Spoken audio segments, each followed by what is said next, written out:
بسم الله الرحمن الرحيم. ده الفيديو التاسع من كورس الدنتال موشن ديزاين. في الفيديو ده بقى هنبدا التطبيق العملي. زي ما قلت لكم احنا خلاص عرفنا الخطوات بتاعتنا وعرفنا البلاننج اللي احنا هنعمله. احنا هنعمل فيديو زي ده بالظبط، وعرفنا ازاي بنحلل الفيديو بشكل بصري سريعا كده، بشكل كده عام. وقلت لكم شويه تيبس، شويه نصايح تعملوها لما تحللوا الفيديو. باذن الله دلوقتي هنبدا التطبيق العملي على طول بدون دخول في تفاصيل اكتر. اول حاجه احنا كنا زي ما اتكلمنا في الفيديو اللي فات، هنخلي الفيديو كده جنبنا. اول حاجه احنا محتاجينها ان احنا نجيب صوره الفيس بيفور، ونبدا ان احنا نعمل له زوم اوت. فانا هجيب صوره الفيس بيفور اهو. فين صوره الفيس بيفور؟ فيس بيفور. هبدا ان انا اجيبها وادخلها على التايم لاين بتاعي. فالصوره عندي هتيجي زي ما انتم شايفين، هدوس شيفت وحرف الظاء علشان تكبر. الصوره زي ما انتم شايفين مش ماليه الكادر. هبدا ان انا ادوس اس عشان يفتح لي السكيل، واخليها مثلا وليكن 150. هي كده ملت الكادر وزياده عن الكادر، نصغرها شويه. بس انا شايف ان هي كده خلاص ملت الكادر بالظبط، ومفيش حواف سودا حواليها، ومفيش اي مشاكل منها. طيب نبدا ان احنا نسيف. بعد كل خطوه بنعملها هنعمل سيف زي ما اتفقنا. ادي كده انا ضفت الصوره بتاعتي وخليتها تملى الكادر بتاعي. الانيميشن اللي انا هعمله دلوقتي عباره عن ان انا زي ما قلت لكم هنعمل زوم ان، بعد كده زوم اوت في ثانيه، يعني في 30 فريم. فانا دلوقتي هتحرك ايه؟ هتحرك 30 فريم. نشوف بقى الورك فلو، وده الورك فلو اللي احنا بنمشي عليه. هتحرك 30 فريم، كنترول شيفت سهم يمين 3 مرات، وهفتح السكيل اس، شيفت وبي عشان البوزيشن، وشيفت وار، مع اني مش هحتاج الار بس خلينا نفتحها كده احتياطي. هندوس كي فريم على البوزيشن وكي فريم على السكيل، دول اللي انا هتحكم فيهم. بعد كده هرجع لاول فريم خالص 0 0، وابدا ان انا اعمل زوم ان. عملنا زوم ان. طيب انا الزوم ان بتاعي ما كانش كده، كان في الصوره كانت طالعه لفوق شويه. هبدا ان انا اطلعها لفوق شويه، واعمل زوم ان اكتر، وانزلها لتحت شويه. فانا كده المشهد بتاعي بيبدا كده. طيب نبدا ان احنا نعمل ايه؟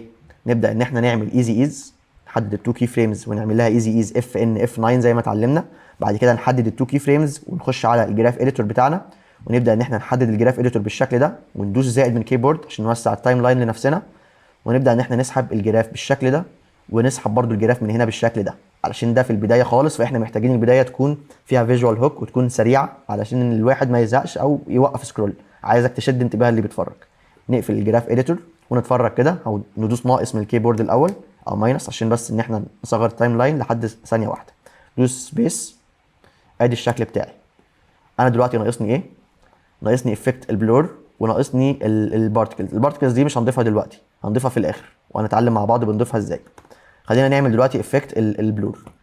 هنعمل افكتس اند بريسيتس، وهنختار من هنا كاميرا لينس بلور، وابدا ان انا اسحب الافكت بتاعي على اللاير بتاعتي، واخلي البلور بتاعي اديله كي فريم عند البلور راديوس. هدي كي فريم هنا. طيب وعايزه يظهر لي على التايم لاين، فهعمل ايه؟ هحدد اللاير بتاعتي وهدوس حرف اليو، فظهر لي هو على التايم لاين. هقوم متحرك عند الكي فريم ده اللي هو عند ثانيه، اتحرك له من هنا. هاجي عند البوزيشن وهدوس السهم اليمين ده، وهدي كي فريم عند البلور. انا عايز هنا يكون البلور 0 0. طيب وعايز قدام يكون البلور كام؟ وليكن 17 مثلا. خلينا 17. لا قلله شويه، بلور زياده كده قوي. قلله شويه، خليه مثلا 7 7 حلو. ونعمل ايزي ايز. طيب عندي ايه زياده؟ عندي الموشن بلور. الحركه بتاعتي كان فيها موشن، نبدا ان احنا نفعل الموشن بلور. نقوم فعالينه. طيب فعلنا الموشن بلور، فادي كده الحركه الاولى بتاعتي.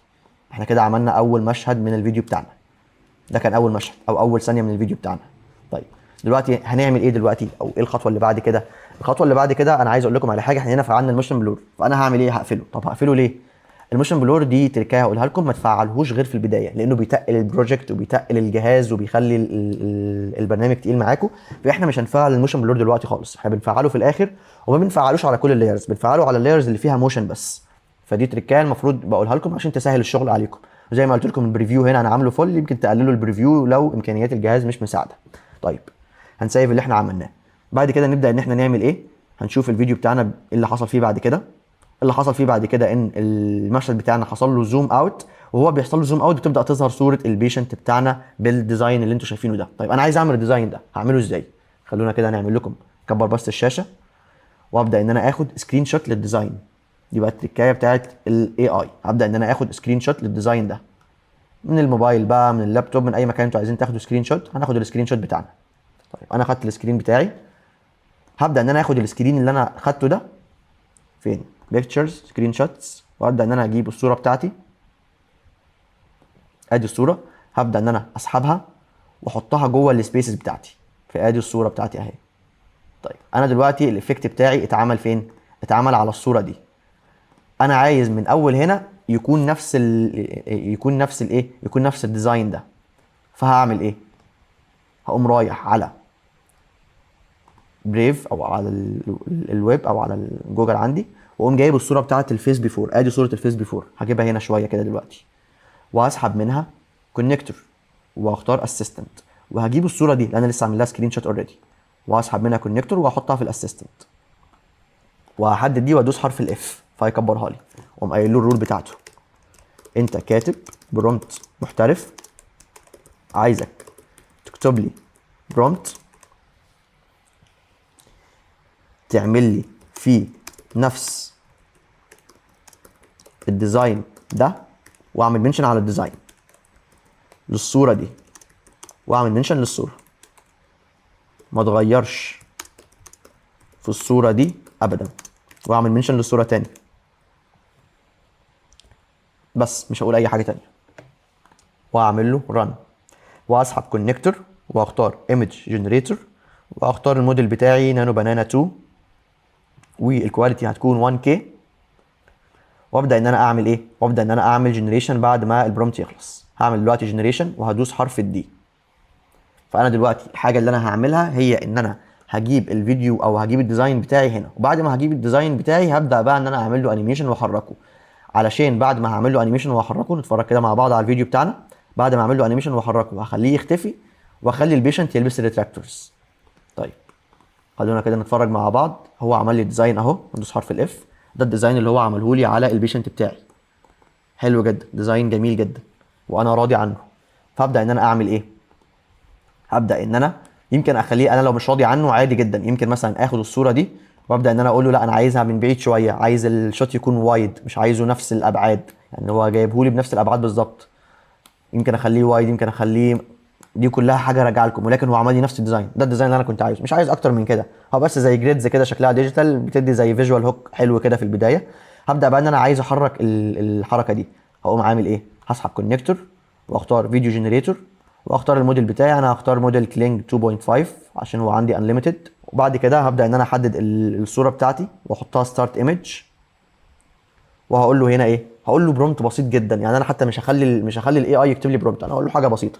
عايز الديزاين الديجيتال يتحرك يمين، او يفضل رايح جاي، يفضل رايح جاي يمين وشمال، نفس الحركه اللي احنا كنا شايفينها هنا. يمكن ما تطلعش نفسها بالملي عادي، يعني انا هشوف النتيجه اللي الاي اي هيطلعها لي، بس الديزاين الديجيتال يفضل يتحرك رايح جاي يمين وشمال. وابدا ان انا اعمل له ايه؟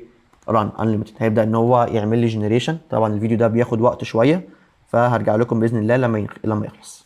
ورجعنا لكم تاني بعد ما الفيديو خلص. الفيديو دلوقتي انا وقفته بس في البدايه علشان كنت عامله على 5 ثواني، وقفته وعملت فيديو 10 ثواني. نتفرج كده على الفيديو مع بعض. تحس ان الريتم بتاعه بطيء جدا، ولا يهمك عادي جدا، كمل. هنظبط كل ده باذن الله واحنا بنعمل له اديت. في بس هنا زي جلitch حصل. خلونا نتفرج بقى على الفيديو اللي كان معمول له 5 ثواني. نبدا ان انا نشوف الافضل منهم. ده الفيديو اللي كان 5 ثواني، برده نفس الكلام، الريتم بتاعه بطيء شويتين 3. انا يمكن اخد الفيديو ده اللي هو ال5 ثواني وابدا ان انا العب فيه بقى جوه برنامج افتر افكتس. هنشوف بقى بنلعب عليه ازاي. هو الفيديو ده كان 5 ثواني اللي هو الاولاني ده. هبدا ان انا اعمل له داونلود، وهسميه ديجيتال ديزاين او ديجيتال جريدز. سموه اي حاجه يعني، عامه مش هتفرق التسميه دلوقتي. هندخله على افتر افكتس ونبدا ان احنا نسحبه جوه فين؟ جوه البروجكت، ونحطه جوه الداتا بتاعه البروجكت بتاعنا. فهو كده بقى جاهز معانا. هبدا ان انا اسحبه جوه التايم لاين، وهبدا ان انا اكبر السكيل بتاعه. وهدوس اس، خلي السكيل بتاعه وليكن 150. نتفرج كده على، خلينا بس ندوس شيفت وتي علشان نجيب الاوباسيتي ونخليها 50.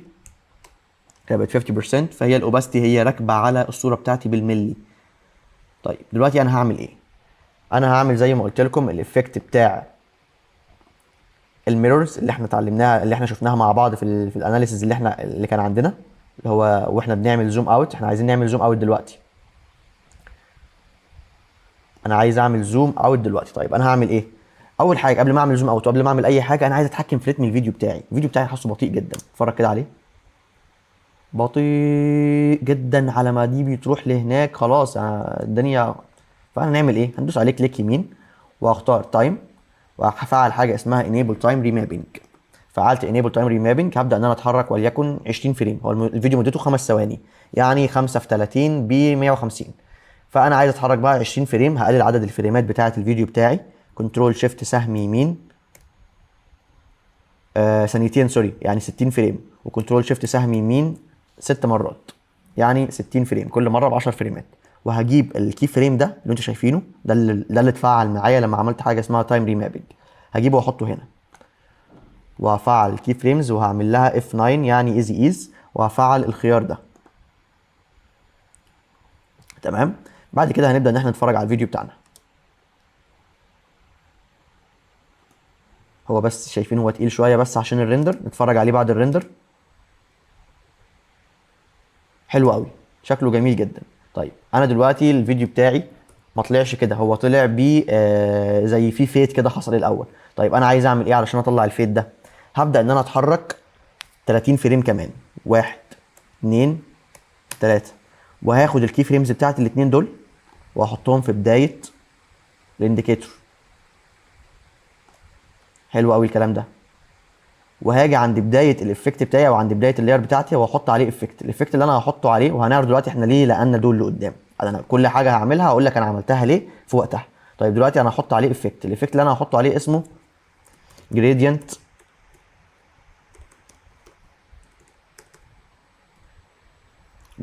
وايب. جريدينت وايب هسحبه واحطه على اللاير بتاعتي. طيب الايفكت ده حاجه زي الاوباسيتي بس شكلها بيكون يعني روش اكتر. فهاجي عند الترانزيشن سوفتنس هنا واخليها 50، وهفعل كي فريم عند الترانزيشن كومبليشن. فعلت عليها كي فريم، هروح لللاير بقى في التايم لاين وادوس حرف اليو، وهتحرك كام؟ هتحرك ال 30 فريم اللي انا لسه متحركهم، 1 2 3، وهحط الكي فريم بتاعي هنا، وهرجع للكي فريم الاولاني اللي هو ده، وابدا ان انا اخلي دي 100% واديها ايزي ايز اف ان اف 9. نتفرج كده مع بعض من البدايه خالص. طيب عرفنا بقى احنا نقلنا الكي فريمز بتاعتي لقدام ليه؟ علشان انا الكي فريمز نقلتها علشان هو لسه المشهد بتاعي لسه بيترسم في الجزئيه دي. ال 30 فريم دول لسه المشهد بتاعي بيتكون. اول ما المشهد بتاعي بيتكون نبدا بقى الحركه. طيب حلو قوي. يمكن نبعد الحركه مثلا 30 فريم كمان، او يعني ثانيه كمان، 1 2 3، واخليها هنا. نتفرج كده تاني مع بعض. يمكن اخلي بس دي على ثيرد مثلا علشان بس ما تبقاش الدنيا تقيله معايا.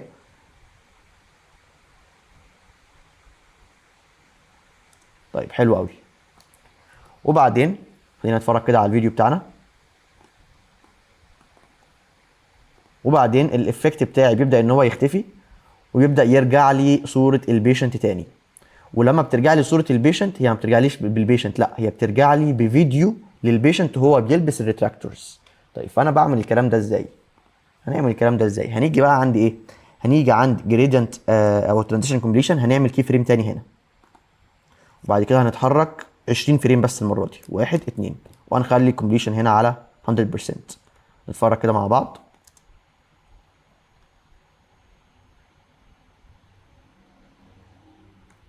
طيب حلو قوي.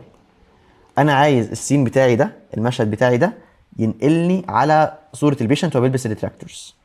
بس قبل ما ينقلني على صوره البيشنت وهو بيلبس الريتراكتورز، عايزين نحرك المشهد بتاعنا. احنا ملاحظين ان المشهد بتاعنا هنا عمال بيتحرك كتير جدا. طيب او خلينا الاول نعمل صوره البيشنت وهو بيلبس الريتراكتورز، او نعمل الفريم بتاعي للبيشنت وهو بيلبس الريتراكتورز، وبعد كده نتكلم على فكره الزوم ان والزوم اوت اللي احنا حركنا فيها المشهد بتاعنا. احنا ما عملناش هنا لا زوم ان ولا زوم اوت اللي كان ظاهر في الفيديو بتاعنا. هجيب بقى هنا خلاص، انا عايز الفريم ده هو اللي ابدا ان انا انقل بيه على البيشنت وهو بيلبس الريتراكتورز. فهعمل ايه؟ هاجي هنا عند البريفيو هخليها فول، وهاجي عند كومبوزيشن وهختار من الكومبوزيشن سيف فريم از، وهختار من هنا فايل. هيفتح لي القائمه دي، قائمه الريندر دي. من الاوتبوت مود هختار من هنا الفوتوشوب اللي ظاهر لي ده، هدوس عليه واختار من هنا الفورمات او ايا كان، يعني هي دي ده الخيار اللي احنا بندوس عليه اللي هو الخيار بتاع الاوتبوت. ومن الفورمات هنا هختار جي بي اي جي، اقل كواليتي ممكن، انا مش عايز كواليتي عاليه دلوقتي. بي ان جي سيكونس يمكن تكون اعلى، لكن انا هختار الجي بي اي جي وهدوس اوكي. بعد كده هدوس ريندر. قبل ما هدوس ريندر سوري، قبل ما هدوس ريندر فهو بيقول لي هنا اوتبوت 2. اوتبوت 2 بيختار، يعني ده بيختار لي مكان المكان اللي انا هسيف في الصوره. فانا هنا انا عاملها على على الديسكتوب على سطح المكتب. ففي الحته دي لو انتوا عايزين الصوره، عايزين تعرفوا الصوره هتنزل لكم فين، بندوس هنا بنحدد عايزين الصوره تنزل لنا فين. فانا هجيب سطح المكتب دلوقتي، هلاقي الصوره نزلت لي اهي. هعمل لها كات واعمل لها بيست في الفولدر بتاعي. ادي الفولدر بتاعي، هعمل لها بيست هنا. ده الفولدر بتاعي. هاخد الصوره دي بقى نفسها، الفريم ده نفسه هاخده وهحطه جوه السبيسز بتاعتي. وهبدا ان انا اجيب ايه، صوره الفيس بريتراكتور اللي هي فين. ندوس حرف الدي علشان يجيب لي المسافه كامله. وهبدا ان انا اجيب صوره الفيس بريتراكتور بيفور اهي، واحدد الاثنين مع بعض وادوس حرف الاف. وهبدا ان انا هسحب من هنا كونكتور اسيستنت، وهسحب من هنا كونكتور تاني اسيستنت. وهقول له بقى الرول بتاعه، هقول له انت كاتب برومت محترف، عايزك تكتب لي برومت تقسم لي، تعمل لي نقلة واقعية واحترافية بين الصورة الأولى، واعمل منشن على الصورة الأولى اللي هي الصورة اللي أنا لسه مسيبها دلوقتي، واعمل شيفت انتر، والصورة التانية واعمل منشن للصورة التانية اللي هي صورة البيشنت بالريتراكتور. النقلة عايزها تكون، ببدأ ان انا اوصف بقى النقلة بتاعتي انا عايزها تكون عاملة ازاي. النقلة عايزها تكون واقعية، ما يكونش فيها اي جليتش او عناصر خارجية. والحركة عبارة عن ان الراجل او البيشنت، عادي لو قلت له البيشنت، ان الراجل بيلبس الريتراكتورز بايده بحركة واقعية عشان يبعد شفايفه عن الاسنان. بنبدأ بالصورة دي ونعمل منشن على الصورة، وننتهي بالفريم ده. بعد كده بنبدأ نقول له شوية حاجات كده، سوري انا عملت بالفريم ده غلط، بالفريم ده. بعد كده نبدأ نقول له شوية حاجات كده يعني بتحسن من البرومت بتاعنا. بنقول له مثلا احنا عايزين المود يكون الترا رياليستيك. طبعا انا دلوقتي بكتب البرومت بدون ما ارتبه، لان انا عندي اوريدي اي اي اسيستنت هو اللي هيرتب لي بقى الكلام بتاعي. ولكن طريقه كتابه البرومت لو انا عايز اكتبه انا بنفسي لازم يكون مكتوب بطريقه مرتبه اكتر من كده بكتير. فزي ما قلت لكم انا عشان بعتمد على الاسيستنت ما برتبوش. هقول له الترا رياليستيك سوفت وايت فلاش سينماتيك ستوديو لايت 4K، حتى كاتبها له بالعربي. وابدا ان انا اعمل ران، هيبدا ان هو يكتب لي البرومت. هنا بقى هبدا ان انا اسحب كونكتور جديد واختار فيديو جنريتور. هختار بقى هنا موديل بيدعم حاجه اسمها ستارت فريم واند فريم، هنعرف يعني ايه دلوقتي. اختار موديل مثلا وليكن كلينج 3 او كلينج 3 اومني. ممكن اختار الموديل ده او الموديل ده، التو موديلز دول حلوين جدا ونتائجهم حلوه، مجربهم كذا مره ومعتمد على نتائجهم. طبعا في موديلز اقوى بكتير، في موديل زي سي دانس 2، موديل زي كلينج 3 او كلينج 3 تيربو. الحاجات دي كلها اقوى بكتير، ولكن انا بختار اقل حاجه مش هتسحب مني كريدتس وتطلع لي نتيجه مقبوله ونتيجه حلوه جدا واكسبتبل. طيب انا دلوقتي كلينج 3 هختاره، وهجيب زي ما قلت لكم في عندي حاجه اسمها ستارت فريم، ستارت ايمج واند ايمج. ده هيكون الستارت ايمج، هقوم سحبه واحطه على الستارت ايمج، وده هيكون الاند ايمج، هسحبه واحطه على الاند ايمج. البرومت بتاعي اتعمل، مش هقراه، ولكن في العادي انا لو عايز ان انا اعمل فيديو بروفيشنال جدا بقرا البرومت وبشوف لو في حاجه عايز اعدلها بعدلها بنفسي. ولكن خلاص مش هنقراه، هنبدا ان احنا نعمل الفيديو بتاعنا. نختار الديوريشن 3 ثواني، نختار الكواليتي 720 حلو دي اتش دي، مش فول اتش دي، ده اتش دي بس. وهنقفل الساوند لو عايزين يكون في ساوند افكت مع الفيديو عادي، لو مش عايزين احنا كده كده اوريدي هنتعلم الساوند ديزاين مع بعض، فبنقفل الساوند من هنا ونعمل جنريشن فيسحب 210 كريدتس. نبدا نستناه لحد ما يخلص الفيديو وارجع لكم بعد ما يخلص باذن الله. طيب رجعنا لكم تاني بعد ما الفيديو خلص. دي النتيجه اللي الاي اي طلعها لي، اتفرج كده على النتيجه مع بعض.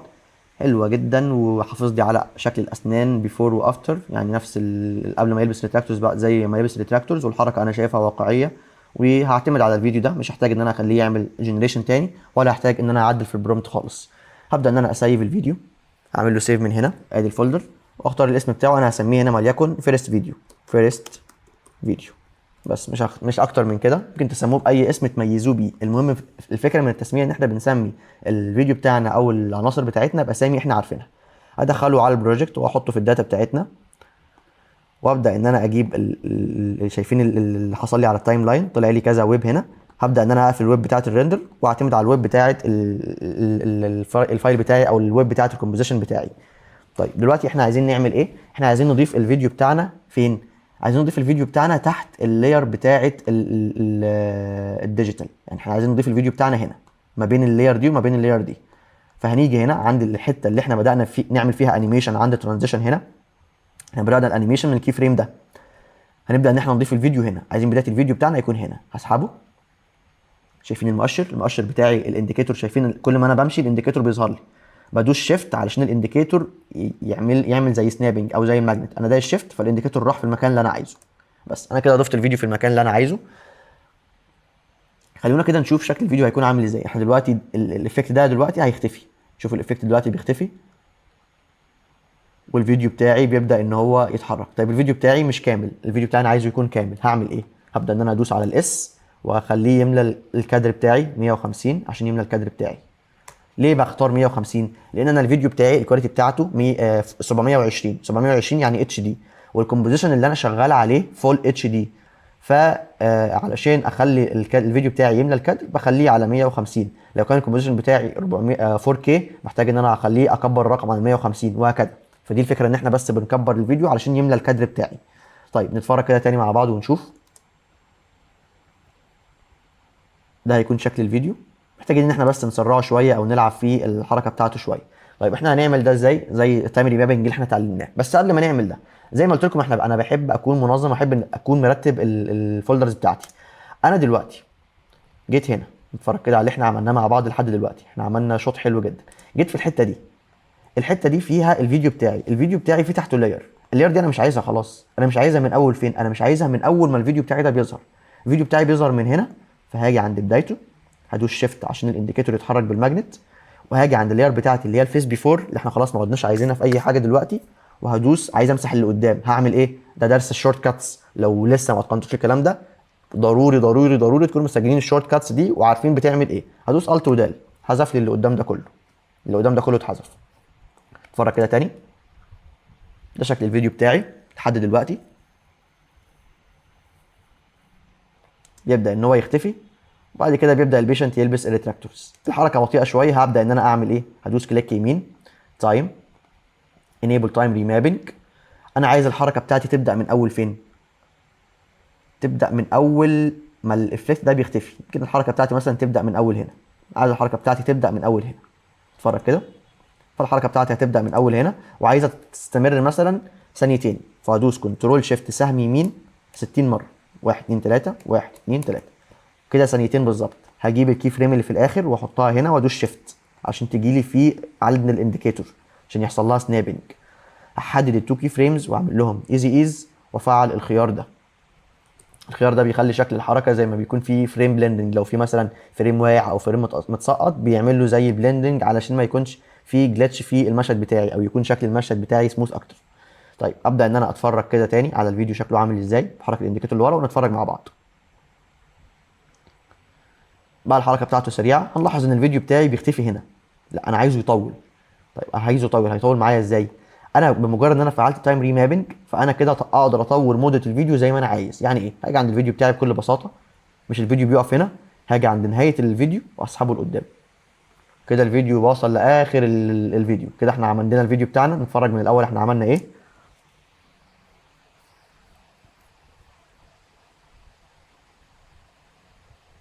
حلو جدا اللي احنا عملناه. طيب دلوقتي انا هتكلم على حاجه اسمها النال اوبجكت، هتكلم عليها باذن الله في الفيديو اللي جاي. النال اوبجكت دي هي اللي هتخليني اعمل الانيميشن والزوم اوت والزوم ان اللي احنا عملناه في بدايه المشهد بتاعنا هنا. الزوم اوت والزوم ان اللي طلع لي ده. وبعد كده هنبدا ان احنا نتكلم على الشيبز دي اترسمت ازاي واتعمل لها انيميشن ازاي. هنتكلم على كل ده باذن الله في الفيديوهات اللي جايه.